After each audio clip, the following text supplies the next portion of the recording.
Bonjour, je suis Safe de Polysoutien et je vous souhaite la bienvenue dans ce premier numéro de Culture Exclusive.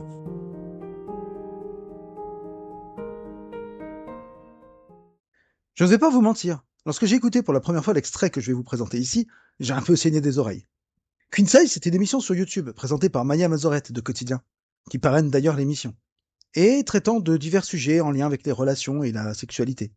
Je me suis donc lancé là-dedans, surtout après avoir lu le mot polyamour dans le titre, en me disant qu'avec cette personne en qui j'ai une certaine confiance, le sujet devrait être abordé de façon intéressante. Le sujet ne fut finalement présent qu'au tout début de la vidéo, dans un moment où les invités se prêtent à des jeux d'improvisation sur un thème imposé. Écoutons ce que ça donne.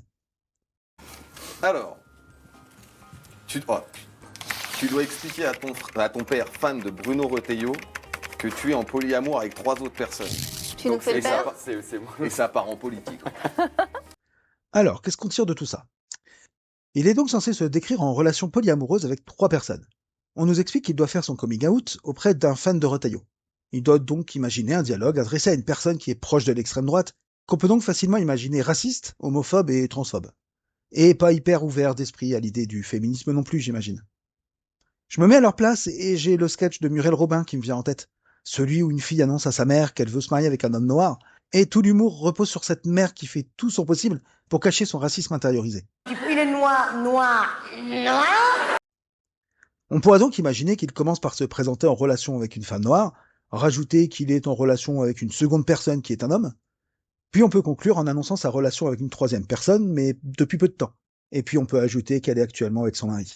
Ça nous donne donc la possibilité d'une confrontation de ce père avec du racisme, avec de l'homophobie, et éventuellement avec une relation qu'il pourra assimiler à de l'adultère. Ça laisse de la marge pour le second intervenant pour lui imaginer les réponses.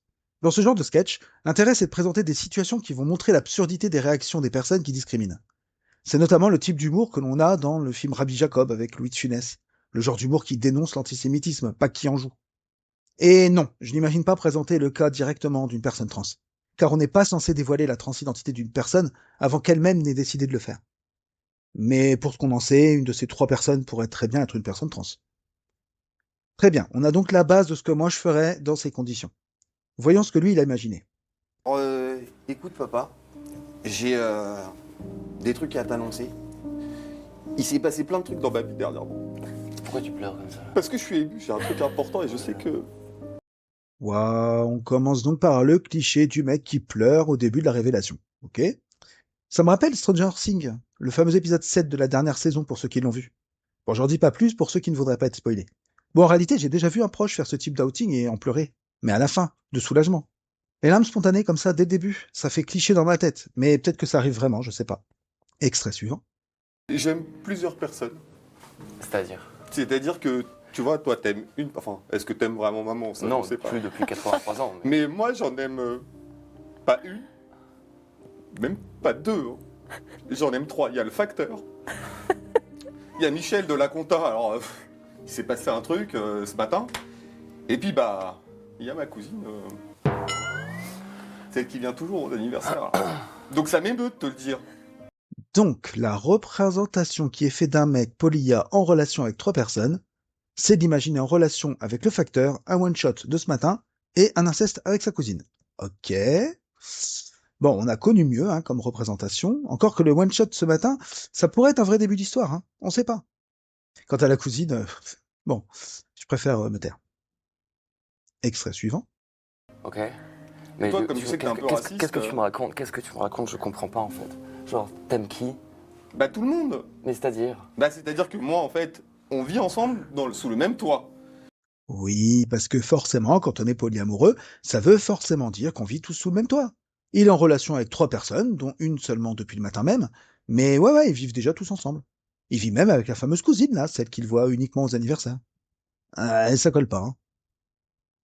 Extrait suivant. Et je sais que, bon bah... Mireille, il est bourré, je crois, le petit là.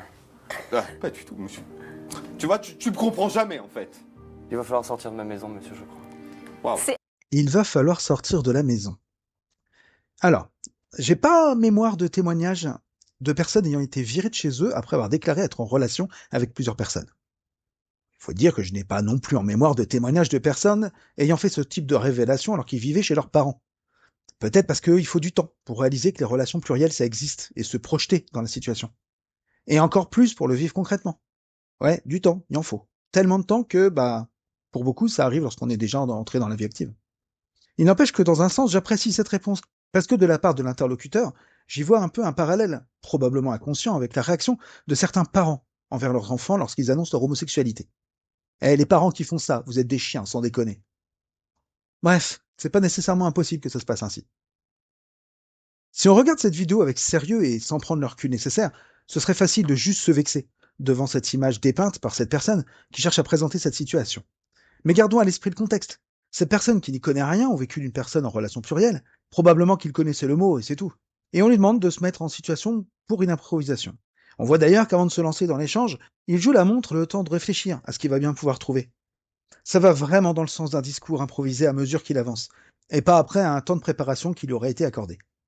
Le facteur, c'est le premier qui lui vient à l'esprit, car c'est le cliché facile de l'adultère. Dans son esprit, le polyamour c'est sans doute si ancré comme étant une forme d'adultère que c'est le premier exemple qui lui vient à l'esprit. Cherchant un second exemple, il nous présente un plan drague du matin sans développement. Personnellement, ça m'a vraiment fait penser à un one-shot, mais en réalité, ça pourrait être des sentiments naissants depuis plusieurs semaines, voire plusieurs mois, qui viennent de se concrétiser le matin même. Donc, à la limite, bon, en réfléchissant un peu, ça passe. En réalité, ce qui est improbable, c'est plutôt d'avoir cité cette personne en deuxième position, alors que c'est tout récent. L'instinct naturel, ce serait plutôt de le mettre en dernier. Et en dernier, justement, il nous sort donc cet exemple, le dernier qui lui vient à l'esprit lorsqu'on lui demande de réfléchir au polyamour. Sa cousine. Un inceste. Ah. Bon, ce type n'a pas en réalité cherché à être discriminant ou même caricatural. Ces exemples abusés qu'il nous a sortis, c'est tout simplement les représentations spontanées que son cerveau a été capable de lui proposer dans le feu de l'action. Le manque de représentation de situations de relations plurielles ne lui a pas permis d'avoir une imagination suffisamment nourrie pour être réaliste, même pas un petit peu. Et pourquoi ? Aussi parce qu'il a cherché à sortir spécifiquement des situations polyamoureuses. C'est cet aspect inconnu, celui du polyamour, qu'il avait en tête. D'où le fait de mettre tout le monde sous le même toit d'ailleurs. C'est systématiquement dans les quelques reportages qu'on voit passer, et qui sont effectivement caricaturaux pour le coup. En vrai, il aurait dû sortir 3 situations relationnelles sans prendre en compte cette particularité. Car les relations polyamoureuses, les relations plurielles, c'est avant tout ça. Ce sont 2 relations totalement comme les autres, mais qui ne s'arrêtent pas lorsqu'il y en a une nouvelle qui commence. Franchement, il aurait si bien pu présenter les 3 dernières relations que lui-même a connues, en oubliant les séparations, ce serait passé comme une lettre à la poste. En vrai, ne pas avoir été capable de jouer sur la provocation envers ce père proche du RN, c'est ça qui me choque le plus finalement dans le contenu réel de ce sketch. Même si j'ai quand même beaucoup levé les yeux au ciel au premier visionnage, je vais pas vous le cacher.